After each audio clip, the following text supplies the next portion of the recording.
Hello बच्चों, आज हम लोग मैग्नेटिज्म में थोड़ा सा कुछ नए टॉपिक की तरफ देखते हैं। कुछ चीज़ों को पढ़ते हैं, रिवीजन के हिसाब से भी देख लेते हैं और आगे भी बढ़ते हैं। हम लोगों ने एक टॉपिक पढ़ा था लॉरेंज फोर्स। लॉरेंज फोर्स में मैंने सिखाया था कि चार्ज की वेलोसिटी और मैग्नेटिक फील्ड और फोर्स तीनों आपस में परपेंडिकुलर होते हैं। ये रूल सिखाया था ऐसा कुछ मैंने, जिसकी वजह से लॉरेंज फोर्स का फॉर्मूला आता था F=QVV। वैसे तो साइन थीटा भी होता था, लेकिन स्पेशल केसेस में थीटा 90 तो QVV साइन 90 साइन 91।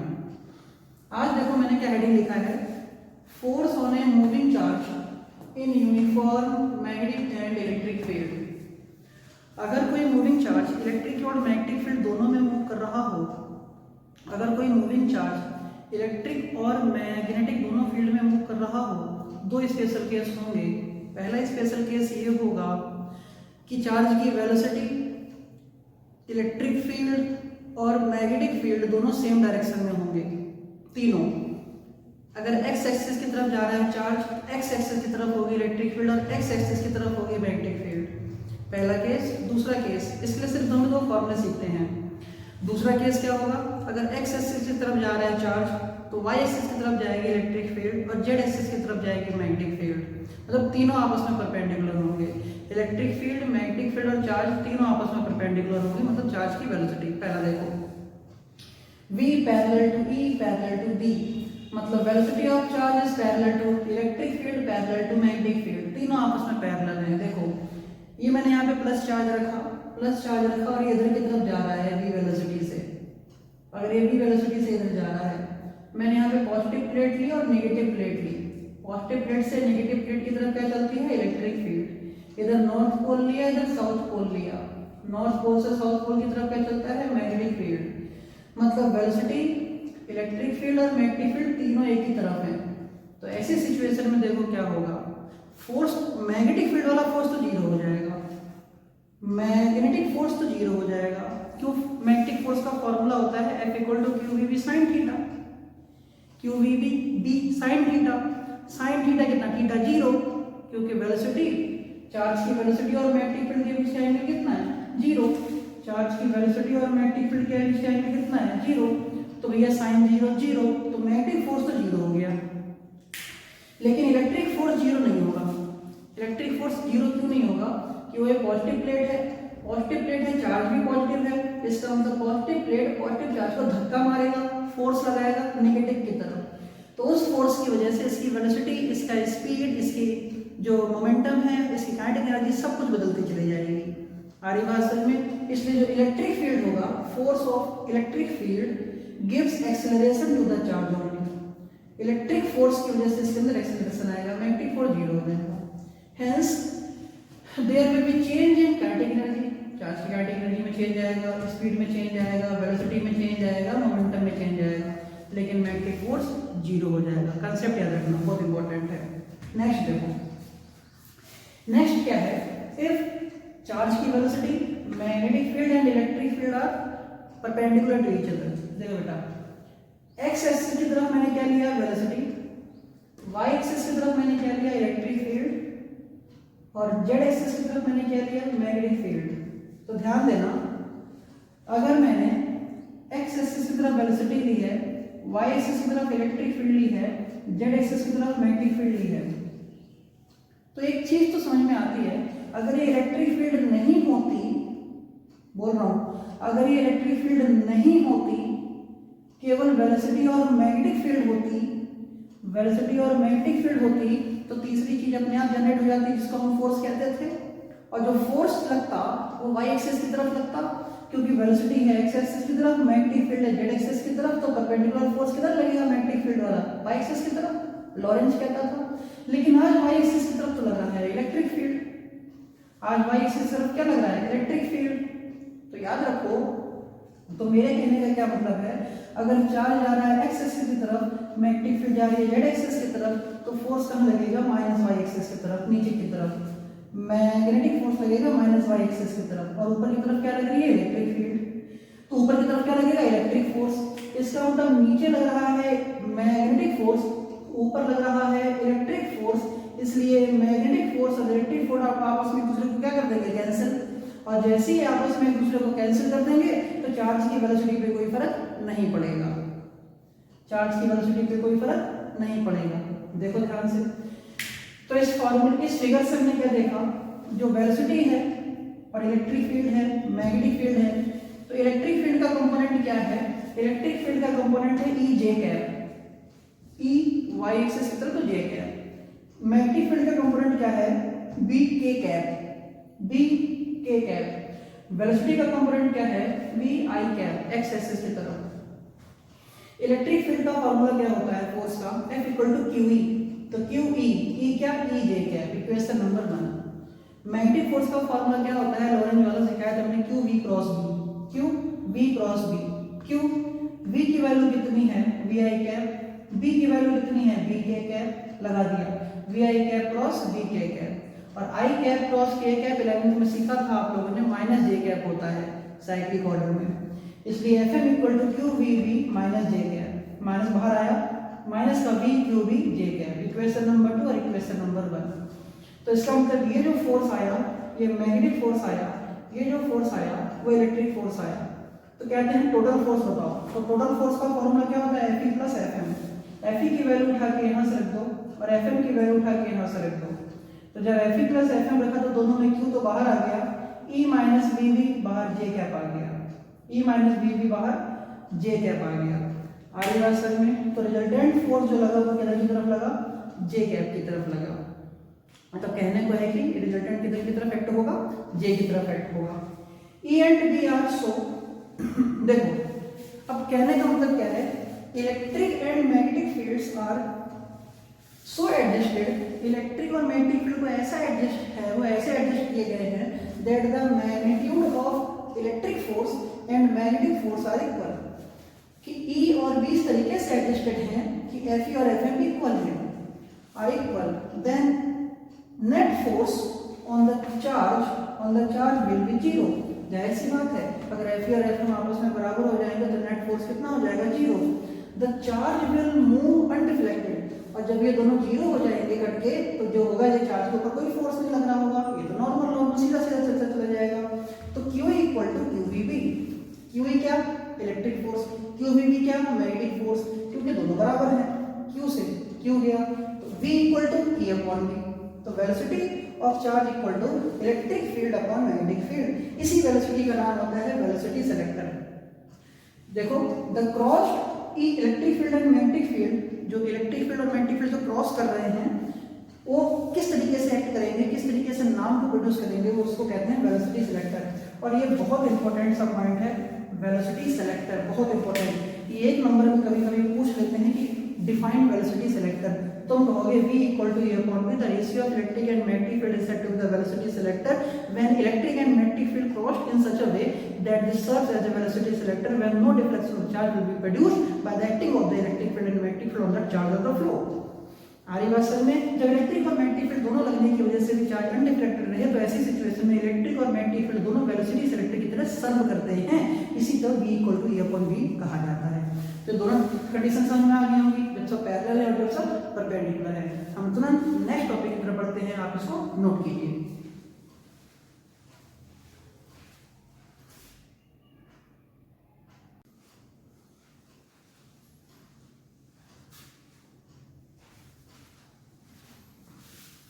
हेलो बच्चों, हम नेक्स्ट टॉपिक देखते हैं, force on A current carrying conductor placed in uniform magnetic field.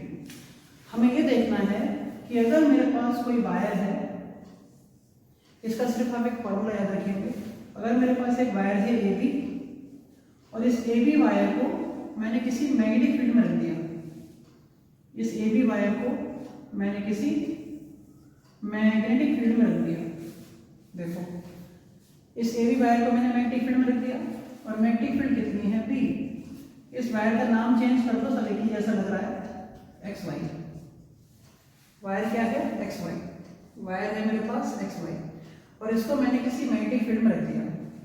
और जब मैंने इसको मैग्नेटिक फील्ड में रखा तो इस वायर के अंदर एक करंट चलाई मैंने, आई करंट क्या चलाई, आई, वायर की लेंथ चलेगी मैंने एल, इसको मैंने किसी मैग्नेटिक फील्ड में रख दिया, समझो ध्यान से।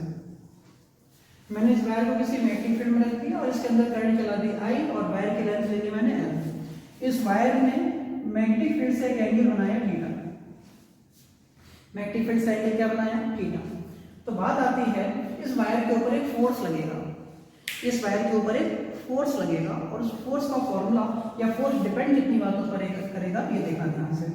तो सबसे पहले जो फोर्स होता है वो डिपेंड करता है I पर, फोर्स डिपेंड करता है मैग्नेटिक फील्ड पर, फोर्स डिपेंड करता है लेंथ पर, फोर्स डायरेक्टली प्रोपोर्शनल होता है इस वायर और मैग्नेटिक फील्ड के बनने वाले बीच के एंगल थीटा के डायरेक्टली प्रोपोर्शनल होता है साइन के। तो F is proportional to I, F is proportional to magnetic field B, F is proportional to length, F is proportional to sin theta। तो F is proportional to IBL sin theta और जब सब कुछ F equal to KIBL sin theta, K को मैं 1 ले लूँ, F equal to IBL sin theta। इसके दो केस हो सकते हैं, अगर थीटा इक्वल टू 0 और थीटा इक्वल टू 90। अगर थीटा इक्वल टू 0 हो गया, थीटा इक्वल टू 0 होने के बाद साइन 0 0 हो जाएगा, तो फोर्स भी क्या हो जाएगा? 0। इसलिए इसको मैं क्या कहूँगा? फोर्स मिनिमम कहूँगा। साइन 90 अगर डिग्री हो गया तो फोर्स क्या हो जाएगा? IBL sine 90। इसलिए फोर्स का फॉर्मूला बनेगा IBL और यह फॉर्मूला कैसा होगा? मैक्सिमम होगा। तो कुल मिला के छोटा सा फॉर्मूला हमें सीखना था कि अगर किसी वायर को जिसमें करंट I चल रही हो, लेंथ है, दो एंगल थीटा हो, इसको किसी मैग्नेटिक फील्ड में रख दें, इसको अगर हम किसी मैग्नेटिक फील्ड में रख दें तो मैग्नेटिक फील्ड में रखने के बाद इसके ऊपर एक फोर्स लगता है और जो फोर्स लगता है वो F is proportional to I, F is proportional to B, L sin theta, तो F equal to IBL sin theta, KIBL sin theta। तो ये फॉर्मूला हो जाता है मिनिमम और मैक्सिमम के केस में। क्लियर हो गई बात? चलो छोटी सी बात थी, ये आप फॉर्मूला इसको नोट कीजिए जल्दी से।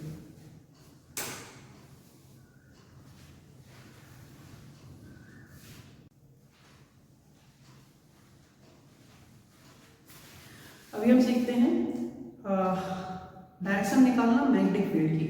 अगर मान लो बेटा कोई वायर है, ठीक है, अगर कोई वायर है और उस वायर में करंट चल रही है तो कोई तुमसे पूछ के इस वायर के राइट साइड में और इस वायर के लेफ्ट साइड में या इस वायर के सामने पीछे मैग्नेटिक फील्ड की डायरेक्शन क्या होगी, तो आप लोगों ने क्लास 10th में एक हेडिंग पढ़ा था कि राइट हैंड थंब रूल पढ़ा था। राइट हैंड थंब रूल क्या होता था? राइट हैंड थंब रूल में कि अगर हम किसी कंडक्टर को जिसमें करंट चल रही हो कि इस तरीके से पकड़ लें, इस तरीके से पकड़ लें कि राइट हैंड में इस तरीके से पकड़ लें कि जो थंब है वो करंट के चलने की डायरेक्शन को शो करे, ऊपर की तरफ करंट चल रही है तो थंब करंट के चलने की डायरेक्शन को शो करें, तो जो हमारी बंद होती हुई उंगलियां हैं, फिंगर्स हैं, वो उसके चारों तरफ मैग्नेटिक फील्ड को शो करती हैं। If we grasp any conductor in our right hand, then the current represented by the thumb of the right hand and the curve of fingers represent the direction of movement of the magnetic field around the wire। तो कहने का मतलब क्या हुआ कि अगर मान लो मेरे पास एक वायर है, इस वायर में करंट चल रही है, ये भी एक वायर है, ये फर्स्ट पॉइंट ले लिया मैंने, सेकेंड पॉइंट ले लिया मैंने। कोई तुमसे पूछे इस वायर की वजह से फर्स्ट पॉइंट मतलब इस साइड में, इस वाले रीजन में राइट हैंड पर मैग्नेटिक फील्ड की डायरेक्शन कैसी होगी, तो तुम्हें बोलना पड़ेगा कुछ। इस वायर की करंट की वजह से, इस करंट की वजह से लेफ्ट साइड में इस एरिया में, इस वाले एरिया में मैग्नेटिक फील्ड की डायरेक्शन कैसी होगी, तो बोलना पड़ेगा तुम्हें। इधर वाले एरिया में मैग्नेटिक फील्ड और इधर वाले एरिया में मैग्नेटिक फील्ड। देखो कुछ मत करना, ध्यान मत देना, छोटी सी चीज है। अपने राइट हैंड को लो, राइट हैंड को ऐसे रख दो, ऐसी तो होती है राइट हैंड, इस राइट हैंड को ऐसे रख दो। जब राइट हैंड को ऐसे रखा तो ये थंब है, थंब के डायरेक्शन में क्या है? करंट। अगर थंब के डायरेक्शन में करंट है तो ये फिंगर किधर है? इधर। तो जिस साइड में फिंगर्स होती हैं उधर मैग्नेटिक फील्ड इनसाइड होती है, तो इधर मैग्नेटिक फील्ड क्या आ गई? इनसाइड। और जिधर फिंगर्स नहीं होती हैं उधर मैग्नेटिक फील्ड क्या होगी? आउटसाइड। इसका मतलब इस वायर की वजह से इधर मैग्नेटिक फील्ड इनसाइड और इधर कैसी होगी? आउटसाइड होगी। क्लियर होगी बात?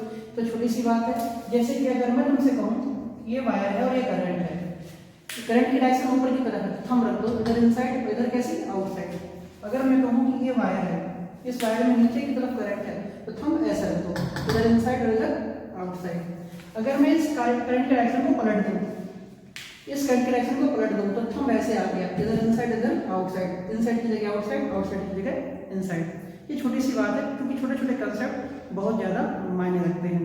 आ रही बात समझ में? आप इस छोटी सी बात को भी याद रखना कि राइट हैंड रूल होता है, राइट हैंड थंब रूल की बात आती है कि अगर हम अपने राइट हैंड के थंब की तरफ चलने वाली करंट की डायरेक्शन को रखें तो बंद होती हुई उंगलियां मैग्नेटिक फील्ड को शो करती हैं, और किसी वायर के चारों तरफ मैग्नेटिक फील्ड निकालने का यह तरीका होता है। और इनसाइड मैग्नेटिक फील्ड को हम क्रॉस से शो करते हैं, आउटसाइड मैग्नेटिक फील्ड को हम डॉट से शो करते हैं। आउटसाइड मैग्नेटिक फील्ड को हम डॉट से शो करते हैं और इनसाइड मैग्नेटिक फील्ड को हम क्रॉस से शो करते हैं। किससे शो करते हैं?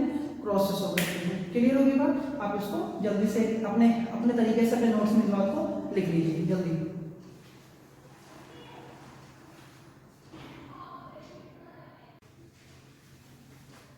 लिख लिया? ठीक है। अब देखो ध्यान से, हम लोग देखेंगे एक फॉर्मूला आप लोगों ने देखा होगा, फ्लेमिंग्स लेफ्ट हैंड रूल। याद है?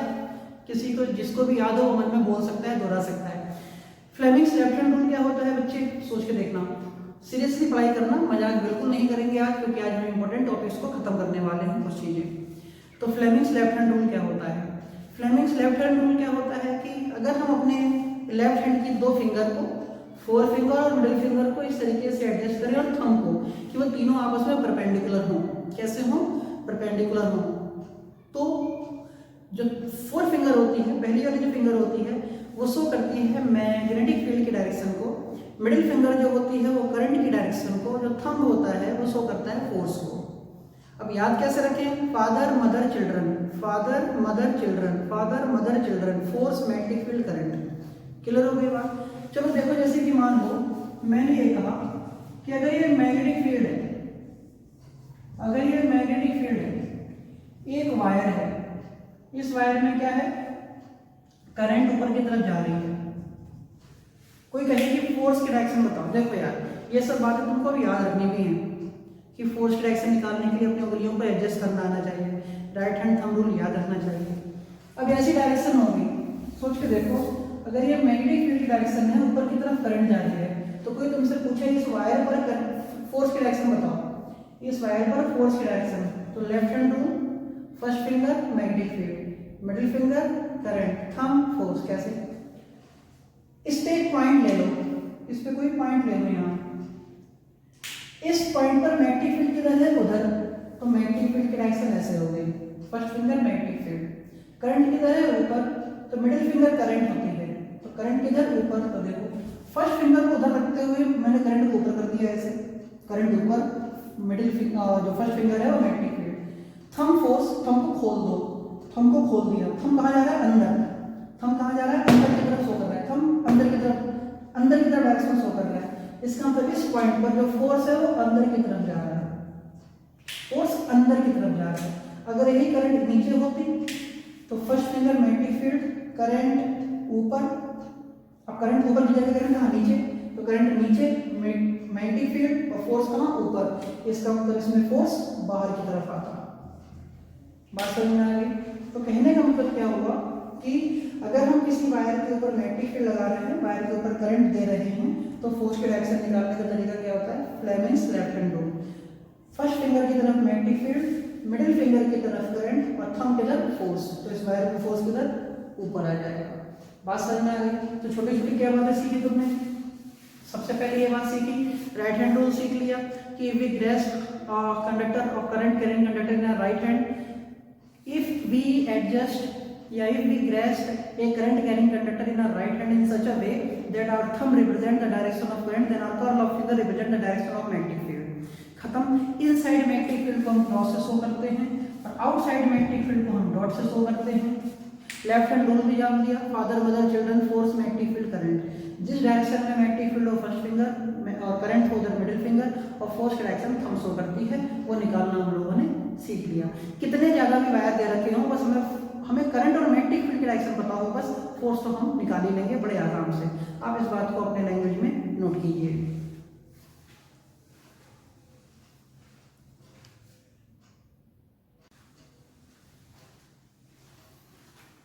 नोट कर लिया? ठीक है बेटा। एक हेडिंग लिखो, फोर्स बिटवीन, जल्दी लिखो, फोर्स बिटवीन, कॉपी पेन लेके बैठा करो, force between two parallel current carrying conductors. बहुत बहुत इंपॉर्टेंट, ऊपर लिख देना मोस्ट इंपॉर्टेंट। और नहीं मानो इंपॉर्टेंट तो तुम लास्ट ईयर के सैम्पल पेपर्स को उठा के देख लेना कितनी बार पूछा गया है। ठीक है, विश्वास तो करते नहीं हो सकता है कि आजकल तो लोग ऊपर वाले पे विश्वास नहीं करते, हम तो फिर भी इंसान हैं, फिर भी आपकी जानकारी के लिए बता दें, बहुत इंपॉर्टेंट टॉपिक है तो एक बार देख लेना, बहुत इंपॉर्टेंट है, रट लेना, आसान है, समझ भी जाओगे। फोर्स बिटवीन, हेडिंग लिखो, force between two parallel current carrying conductors. Force between two parallel current carrying conductors. पक्का हो गया, देख ध्यान से। मान लो मेरे पास से दो वायर हैं, एक वायर और ये वायर। एक वायर है एक्स वाई और दूसरा वायर है पी क्यू। दोनों वायर के बीच का गैप आर है, दोनों वायर के बीच का गैप आर है। एक में करंट चल रही है I1 और एक में करंट चल रही है I2। ये दोनों करंट की डायरेक्शन सेम है, ये अपोजिट भी हो सकते थी, वो सिखाऊंगा। मान लो एक I1 करंट है और एक I2 करंट है, ठीक है। अब हमें करना क्या है, चीजों को समझना। I1 की वजह से I2 पर भी फोर्स लगेगा और I2 की वजह से I1 पर भी फोर्स लगेगा। फोर्स लगने के लिए दो बातों का होना जरूरी है। अगर मैं चाहता हूं कि इस वायर पर फोर्स लगे तो इस वायर पर दो बातों का होना जरूरी है। पहली बात करंट जो है, दूसरी बात मैग्नेटिक फील्ड। अब इस वायर पर तो कोई मैग्नेटिक फील्ड दिख नहीं रही है, लेकिन है। क्यों? क्योंकि इस वायर की करंट की वजह से एक मैग्नेटिक फील्ड डेवलप होगी। इस वायर की करंट की वजह से एक मैग्नेटिक फील्ड डेवलप होगी और इसकी मैग्नेटिक फील्ड इसको कट करेगी। याद रखना, इस वायर की मैग्नेटिक फील्ड खुद को कट नहीं करेगी, किसी वायर की खुद की मैग्नेटिक फील्ड को इफेक्ट नहीं डालती। अगर एक हाथ है, ये पेन है, इस पेन की मैग्नेटिक फील्ड हाथ पर तो इफेक्ट डालेगी, लेकिन इस पेन की मैग्नेटिक फील्ड खुद पर इफेक्ट नहीं डालेगी। अगर तुम चाहते हो कि इस हाथ की बात करूं तो करंट किसकी लोगे, हाथ की, लेकिन मैग्नेटिक फील्ड किसकी यूज करोगे, पड़ोसी की, पेन की। तुम चाहते हो मैं फोर्स इस पर निकालूं I2 पर, मतलब PQ वायर पर, तो मैग्नेटिक फील्ड किसकी यूज करोगे, XY वायर की, और करंट किसकी यूज करोगे, I2 वायर की। क्योंकि फोर्स किस पर निकाल रहे हैं, इस पर, तो फोर्स के लिए फॉर्मूला क्या होता है, IBL, I2, IBL, I किसका, खुद का, I2 हो गया, I की वैल्यू, B मैग्नेटिक फील्ड खुद का तो काम कर नहीं रही है, तो किसकी काम कर रही है, इसकी, तो मैग्नेटिक फील्ड B1, और लेंथ किसकी, इसकी खुद की। तो मान लो इस वायर की मैग्नेटिक फील्ड B1 है, इसकी मैग्नेटिक फील्ड B2 है। तुम लोगों को एक फॉर्मूला सिखाया था, क्या सिखाया था, अगर इनके बीच की दूरी r हो तो मैग्नेटिक फील्ड का फॉर्मूला हुआ करता था B = μ0/4 पाई 2I/r, 2I/r, r नहीं बन रहा था, 2I/r। याद हो तो सिखाया था मैंने कि एक लॉन्ग वायर की वजह से उसके पास में किसी पॉइंट पर मैग्नेटिक फील्ड का फॉर्मूला μ0/4 पाई 2I/r होता है। लेकिन मैं इस पर मैग्नेटिक फील्ड निकाल रहा हूं, तो लेकिन मैग्नेटिक फील्ड किसकी है, इस B1 की है, तो B की जगह क्या लिख दिया, B1, इक्वेशन नंबर 1। और फोर्स मुझे किस पे चाहिए, PQ पे, तो लिखा मैंने FPQ। फोर्स किस पे लिखा मैंने, FPQ। फोर्स का फॉर्मूला क्या होता है, IBL। I किसका, I2 का, B किसका, B1 का, लेंथ तो लेंथ होगी, तो FPQ I2, B1 की वैल्यू रख दो μ0/4 पाई 2, I कितना, I1, 2I1/r, क्योंकि जिसकी मैग्नेटिक फील्ड है करंट उसी वजह से बनी होगी ना, करंट देखो, करंट की वजह से मैग्नेटिक फील्ड बनी होगी ना, तो अगर मैग्नेटिक फील्ड B1 ले लो तो करंट I1 लोगे, तो 2I1/r, सही से लिख दो। तो FPQ = μ0/4 पाई 2I1/r। ये फॉर्मूला किसके ऊपर आ गया, PQ के ऊपर। ये फॉर्मूला किसका आ गया, PQ के ऊपर फोर्स का आ गया। अब मैं चाहता हूं फोर्स किस पे निकालूं, XY पर। अगर फोर्स XY पर निकालोगे तो मैंने यहां लिखा फोर्स ऑन PQ। अब मैं लिख रहा हूं फोर्स ऑन XY। अगर मैं लिख रहा हूं फोर्स ऑन XY, अगर XY पर फोर्स निकालोगे तो मैग्नेटिक फील्ड किसकी, B2 लोगे, तो B2 = μ0/4 4 पाई 2, मैग्नेटिक फील्ड P2 है तो करंट किसकी होगी I2 की अपॉन R। तो फोर्स PQ XY, फोर्स क्या XY, फोर्स का फॉर्मूला क्या होता है IPL, I किसका I1 जिसके ऊपर फोर्स निकाल रहे हो, मैग्नेटिक फील्ड किसकी पड़ोसी की B2, और लेंथ तो बराबर ही लगी इसकी टर्म्स की, इसलिए FXY I1 और B2 की वैल्यू कितनी है म्यू अपॉन 4 पाई 2I2 अपॉन R इनटू कितना L, और यहाँ पे मैंने L लगाना भूल गया, तुम यहाँ पे L लगा दो, L लगा दिया तो फॉर्मूला देखो क्या आएगा, FXY equal to mu naught upon 4 pi 2I1 I2 upon R into L। तुम एक बात देख रहे होगे कि जो FPQ है वो FXY के बराबर है, जो FPQ है वो FXY के बराबर है। इससे एक बात तो पता चल गई कि एक वायर की वजह से दूसरे पर और दूसरे वायर की वजह से पहले पर सेम लाइन पर फोर्स बराबर होता है। FPQ इक्वल टू क्या आ गया FXY आ गया। बात समझ में आ गई? तो मैं बस तुम्हें कितना याद रखना था, तुम्हें याद रखना है कि फोर्स जिस पर निकाल रहे हो करंट उसी की लोगे, लेकिन फोर्स जिस पर निकाल रहे हो मैग्नेटिक फील्ड पड़ोसी की लोगे। अगर फोर्स निकाल रहे हो PQ पर तो करंट PQ की, फोर्स निकाल रहे हो PQ पर तो मैग्नेटिक फील्ड XY की। ठीक है, ये बहुत इंपॉर्टेंट सा फॉर्मूला है, और एक वायर की वजह से दूसरे पर और दूसरे वायर की वजह से पहले पर फोर्स हमेशा बराबर आता है। आप इसको जल्दी से नोट कीजिए, और बहुत अच्छा टॉपिक था ये, इसको नोट कीजिए। ठीक है,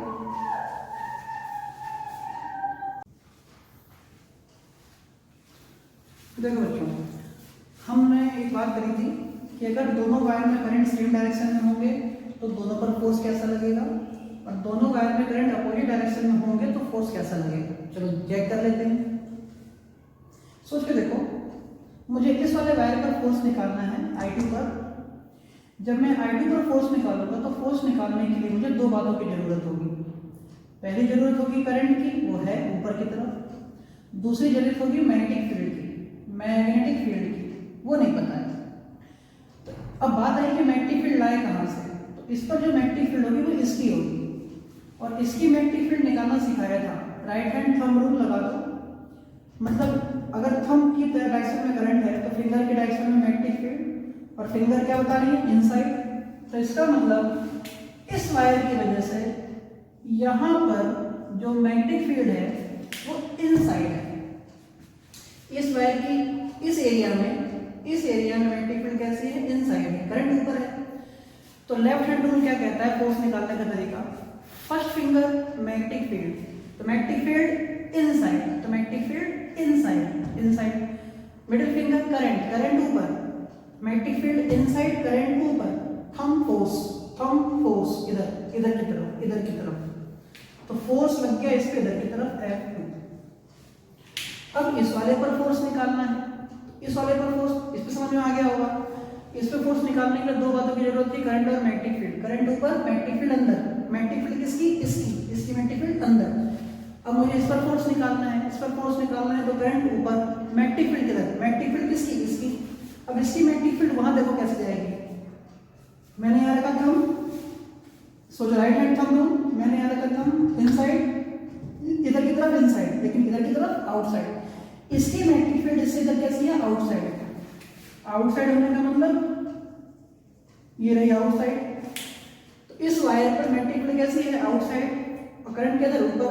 तो करंट ऊपर, मैग्नेटिक फील्ड आउटसाइड, फोर्स। तो सबसे पहले देखते हैं मैग्नेटिक फील्ड आउटसाइड, तो मैग्नेटिक फील्ड आउटसाइड, करंट ऊपर, मैग्नेटिक फील्ड आउटसाइड, करंट ऊपर, थंब फोर्स उधर की तरफ, मैग्नेटिक फील्ड आउटसाइड, करंट ऊपर, थंब फोर्स, तो फोर्स इधर की तरफ आ गया F1। इससे ये पता चला कि इस वाले वायर पर फोर्स इधर की तरफ, इस वाले वायर पर फोर्स इधर की तरफ, तो जो दोनों वायर आपस में अट्रैक्ट करने लगेंगे, ये दोनों वायर आपस में अट्रैक्ट करने लगेंगे, और कुछ देर बाद ऐसे हो जाएंगे इस तरीके से, क्योंकि अट्रैक्शन लगेगा। और बिल्कुल सिंगल क्रॉस है जिसका दोनों करंट जब अपोजिट तो फोर्स भी अपोजिट, तो इस पर फोर्स लगेगा बाहर की तरफ, इस पर फोर्स लगेगा बाहर की तरफ। तो कुछ देर बाद ये दोनों वायर हैं वो ऐसे हो जाएंगे इस तरीके से। तो तुम्हें दो बातें याद रखनी है, when the current direction is same the both of the wires can attract to each other, और when direction of current opposite then the wires repel to each other also. जब करंट सेम डायरेक्शन में तो wire attract करने लगते हैं, जब wire current opposite direction में तो वायर रिपेल करने लगते हैं। ये बहुत इंपॉर्टेंट कंसेप्ट था, ये आप लोगों को न्यूमेरिकल में जरूरत पड़ेगी, इसकी नोट कीजिए।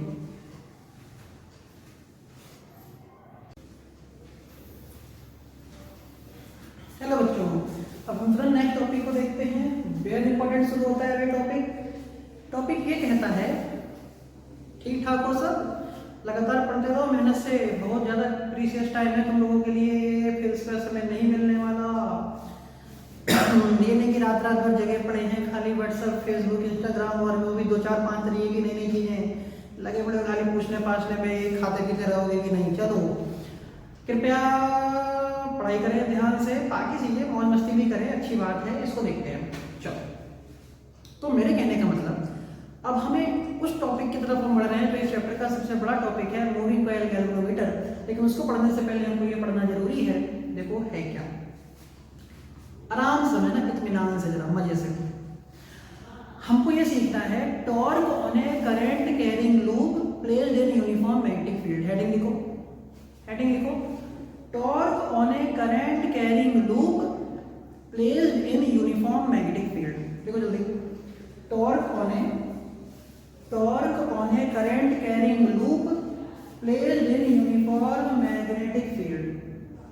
देखो मेरे पास एक करंट कैरिंग लूप है, कौन सा लूप है, ABCD, सही। अब देखो हो क्या रहा है, ABCD लूप हो गया, मैंने एक धागा यहाँ बांध दिया, मिडिल में धागा बांध के ऊपर बांध दिया, एक धागा यहाँ बांध दिया, धागा बांध के यहाँ बांध दिया, मतलब लूप जो है वो लटका हुआ है दो धागों के बीच में, पक्का। अब देखो मैंने इस लूप में क्या किया, करंट चला दी, करंट चल रही है B से A से D से C से B। ये मैग्नेटिक फील्ड चल रही है, इधर की तरफ मैग्नेटिक फील्ड चल रही है, इधर की तरफ मैग्नेटिक फील्ड चल रही है।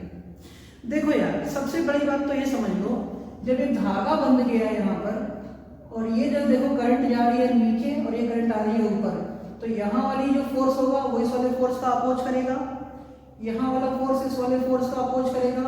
तो इस AB वाले वायर का और DC वाले वायर का तो फोर्स कैंसिल हो जाएगा, वो वैसे भी कैंसिल होना था क्योंकि धागा बंधा हुआ था। अब बात आई जो AD वाला वायर है और जो BC वाला हिस्सा है, इस पर फोर्स कैसा होगा। मैंने बताया था लेफ्ट हैंड रूल लगाओ, इसमें करंट नीचे, मैग्नेटिक फील्ड सामने, तो मैग्नेटिक फील्ड सामने, करंट नीचे, तो फोर्स ऊपर। इसका मतलब इस वायर पर जो फोर्स लगा वो ऊपर लगा, इस वायर पर फोर्स किधर लगा, ऊपर लगा। आड़ी बात समझ में, इस वायर पर फोर्स ऊपर लगा। अब समझो ध्यान से, इसी तरीके से देखो इस वायर पर जब फोर्स ऊपर लगा और इसमें करंट ऊपर है तो फोर्स नीचे लगेगा। मान लो इसमें फोर्स किधर लगा, नीचे लगा, इसमें फोर्स ऊपर लगा। अब तुम खुद ध्यान से देखो कि अगर इस वाले वायर में फोर्स ऊपर लगेगा, इस वाले वायर में फोर्स नीचे लगेगा, तो जाहिर सी बात है अगर ये वायर हो, ऐसा वायर हो, इस वाले हिस्से पे फोर्स नीचे लग रहा हो, इस वाले वायर पे फोर्स ऊपर लग रहा हो, तो ये कॉइल ऐसे घूम जाएगी, कॉइल ऐसे घूम जाएगी, ऐसे करके घूमना चाहेगी, लेकिन पूरा नहीं घूमेगी, क्योंकि ये घूमते घूमते क्या होगा, फिर अपोजिट डायरेक्शन में टॉर्क लगता रहेगा खाली, ये ऐसे ऐसे टिल्ट होती रहेगी, हल्का सा डिफ्लेक्शन आएगा, लेकिन ये घूमेगी बस। मान लो जैसे ये वायर घूमा, कॉइल घूमी, तो मैग्नेटिक फील्ड से एंगल कितना बना लिया इसने, थीटा। जैसे ये कॉइल घूमी तो इसने मैग्नेटिक फील्ड से एंगल कितना बना लिया, थीटा बना लिया। बोर्ड को देखो ध्यान से, तो जैसे ही ये कॉइल घूमी तो मैग्नेटिक फील्ड से कितना एंगल बनाया, थीटा। एक बार डायग्राम को फिर से बता देता हूँ, कंफ्यूजन ना हो, क्योंकि ये डायग्राम सीख गए तो जो नेक्स्ट टॉपिक सिखाऊंगा मूविंग कॉइल गैल्वेनोमीटर, उसमें मुझे बोलने की जरूरत नहीं पड़ेगी, तो बच्चे इतने समझदार हैं, अपने आप समझ जाओगे। AB वाला wire AD DC CB, AB वाले वायर और DC वाले वायर में जो फोर्स लगेगा ऊपर और नीचे लगेगा, वो इस वायर की वजह से कैंसिल हो जाएगा, क्योंकि वो बंधा हुआ है, कोई फर्क भी नहीं पड़ेगा।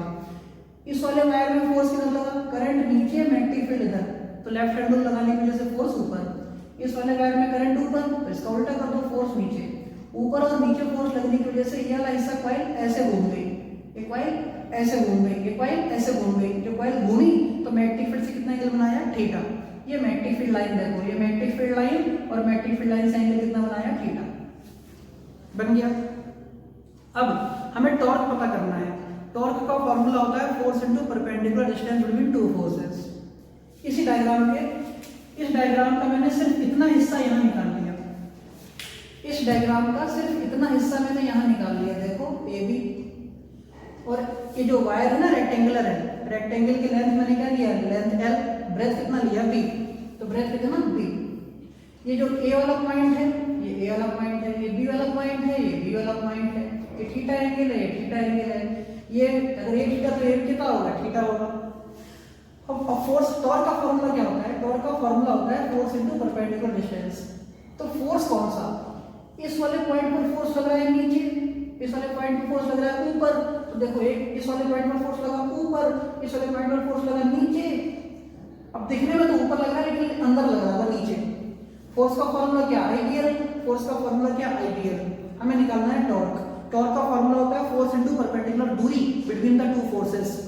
एक फोर्स ये है, दूसरा फोर्स ये है, इनके बीच की परपेंडिकुलर दूरी क्या होगी, एन होगी, ए से एन तक। इसकी लाइन ऑफ एक्शन को पीछे हटाया, यहाँ से परपेंडिकुलर डाल दिया, तो फोर्स इनटू परपेंडिकुलर दूरी। ये थीटा है, ये पूरा बी है, तो F time equal to F, और एन की वैल्यू कितनी हो जाएगी, एन क्या हो जाएगा, B cos theta, B cos theta लगा दिया, फोर्स की फॉर्मूला लगा दिया, time equal to I into B cos theta, B cos theta. अब ध्यान दो, जो एल इनटू बी होता है, लेंथ इनटू ब्रेथ क्या होता है, एरिया ऑफ द रेक्टेंगल। तो टॉर्क का फॉर्मूला क्या हो गया, I B, length into breadth का area into cos theta. Number of turns, अगर इस कॉइल में नंबर ऑफ टर्न्स अगर n हो, तो number of turns equal to कितना, n I A B cos theta. समझ गए। तो टॉर्क का फॉर्मूला होता है force into perpendicular distance between the two forces, force into perpendicular distance between the two forces. तो फोर्स कौन सा, आइडियल, और परपेंडिकुलर डिस्टेंस कितनी, an। तो torque equal to force an कितना, b cos theta, IBL into b cos theta. Length into breadth क्या, area, तो torque equal to IBA cos theta. और अगर नंबर ऑफ टर्न्स n है तो n IAB cos थीटा। अगर theta 0 हो जाए तो cos 0 क्या हो जाएगा, 1, तो cos 0 1। तो फॉर्मूला है टॉर्क मैक्सिमम का। कोई तुमसे पूछे टॉर्क मैक्सिमम कब होता है, कोई तुमसे पूछे टॉर्क मैक्सिमम कब होता है, तो कहना when the angle between the coil and the magnetic field is 0, तो NIAB आ गया। कोई तुमसे पूछे टॉर्क मिनिमम कब होता है, तो कहोगे व्हेन थीटा इक्वल टू 90, तो टॉर्क क्या हो गया, मिनिमम, थीटा इक्वल टू 90। तो ये फॉर्मूला आप याद रखेंगे कि एक रेक्टेंगुलर वायर है या कोई कॉइल है, उस कॉइल को अगर किसी मैग्नेटिक फील्ड में रखते तो मैग्नेटिक फील्ड में रखने की वजह से उसके ऊपर टॉर्क कितना लगता है। This is the method to find out the torque on the coil when placed in uniform magnetic field. बात खत्म। इसको आप समझें, नोट करें, अपने नोट्स में लिखें जरूर, बहुत ईमानदारी से। चलो हम तुरंत नेक्स्ट टॉपिक की तरफ देखते हैं, पढ़ते हैं। नेक्स्ट रीडिंग होगा moving coil galvanometer, moving coil galvanometer, moving coil galvanometer, जो मैं कई दिनों से चिल्ला रहा हूँ वो हम उस पर आ चुके हैं। मूविंग कॉइल गैल्वेनोमीटर देखेंगे, लेकिन पहले आप इसको नोट करो, फिर मैं इसको मिटाऊंगा।